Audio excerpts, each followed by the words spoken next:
Hello बच्चों, कैसे हैं आप। उम्मीद करती हूँ आप सब लोग एकदम बढ़िया व मज़े में होंगे। तो बच्चों, आज मैं आपके सामने एक कहानी लेकर आई हूँ जिसका शीर्षक है पतंग और गुब्बारा। तो चलिए शुरू करते हैं अपनी प्यारी सी कहानी पढ़ना, पतंग और गुब्बारा। प्रस्तुत पाठ में कहानी के माध्यम से लेखक ने बताया है कि हमें कभी घमंड नहीं करना चाहिए तथा अपने गुणों का बखान स्वयं नहीं करना चाहिए। पतंग और गुब्बारे के माध्यम से इस बात को दर्शाया गया है। तो चलिए देखते हैं क्या लिखा है इस कहानी में। एक रंग बिरंगी पतंग इतराती, बल खाती, मुस्कुराती आसमान में ऊंची उड़ रही थी। अपने आप को इतनी ऊंचाई पर देखकर वह फूली नहीं समा रही थी। मतलब बहुत खुश हो रही है पतंग कि मैं बहुत ऊंचाई पे उड़ रही हूँ। वाह, मैं इतना ऊंचा उड़ सकती हूँ, यह सोचकर वह झूम उठी। उड़ते उड़ते जब उसने नीचे झांका तो उसे बहुत ज़ोर से हंसी आ गई, क्योंकि उसे नीचे खड़े सारे बच्चे छोटे छोटे दिखाई दे रहे थे। वह रहा संदीप, देखो मेरी डोर थामे ज़मीन पर खड़ा, ऐसा लगता है मानो एक चींटा हो। खिलखिलाते हुए वह स्वयं से बोल उठी।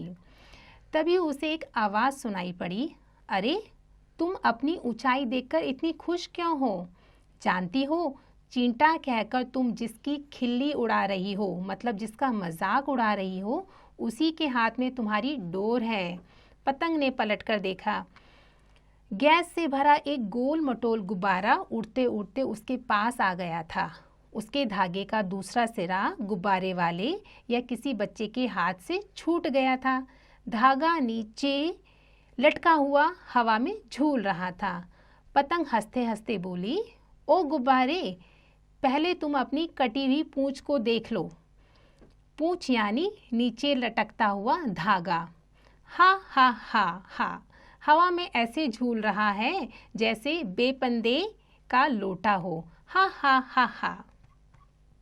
तभी उड़ता गुब्बारा बराबर में आकर बोला, अरे पतंग रानी, तुम जरा ऊंचा क्या उड़ ली, अपना रंग दिखा रही हो। मतलब इतना सा ऊंचा उड़ने पे तुम इतना इठला रही हो, इतना प्राउड फील कर रही हो, परंतु तुम्हारे ऊंचे उड़ने पर मैं तुम्हारा कोई कमाल नहीं है।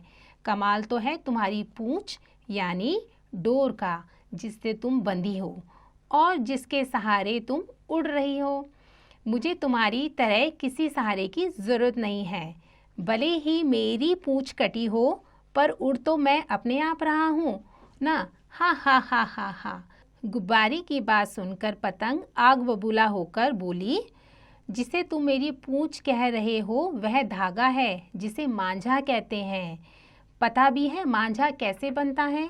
इसे बनाने के लिए कांच को महीन पीसकर गोंद की सहायता से धागे में लगाते हैं, जिसके कारण धागे में इतनी धार आ जाती है वह दूसरे धागों को काट सकता है।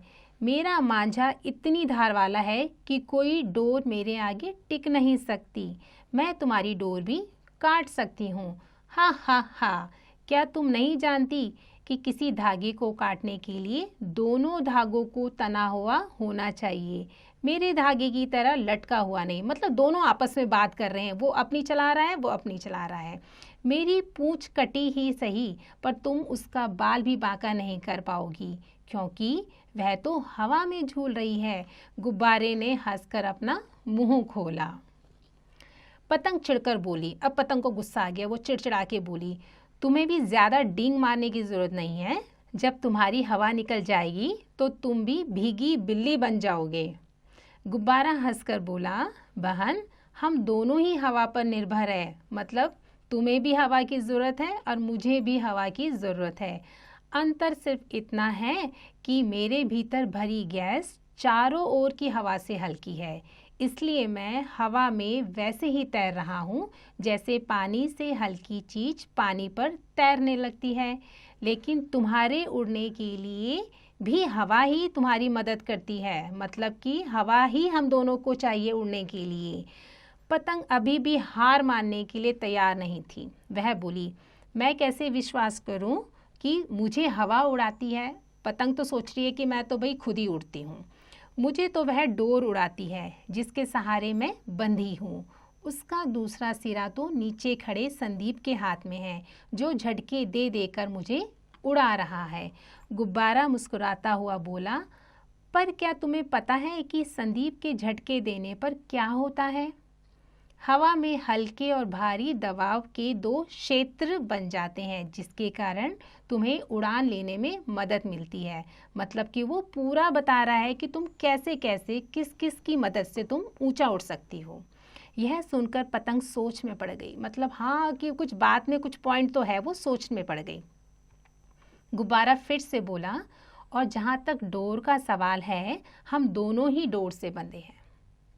हम दोनों का उद्देश्य भी एक ही है, बच्चों को खुश करना। रंग बिरंगी पतंग और हवा या गैस से भरे रंगीन गोल मटोल गुब्बारे बच्चों को समान रूप से भाते हैं। मतलब कि बच्चों को तो वो वाले भी अच्छे लगते हैं, और जैसे गैस से भरे होते हैं गुब्बारे, वो भी अच्छे लगते हैं।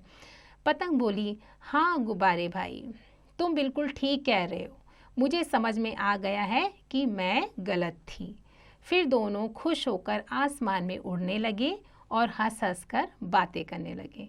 तो बच्चों, इस कहानी में बस हमारे को ये बताया गया है कि एक गुब्बारे के बीच में बातें हो रही है और एक पतंग के बीच में बातें हो रही है। दोनों ही अपना अपना एक एक्सपीरियंस शेयर कर रहे हैं। तो बच्चों, कैसी लगी आपको ये कहानी गुब्बारे और पतंग की?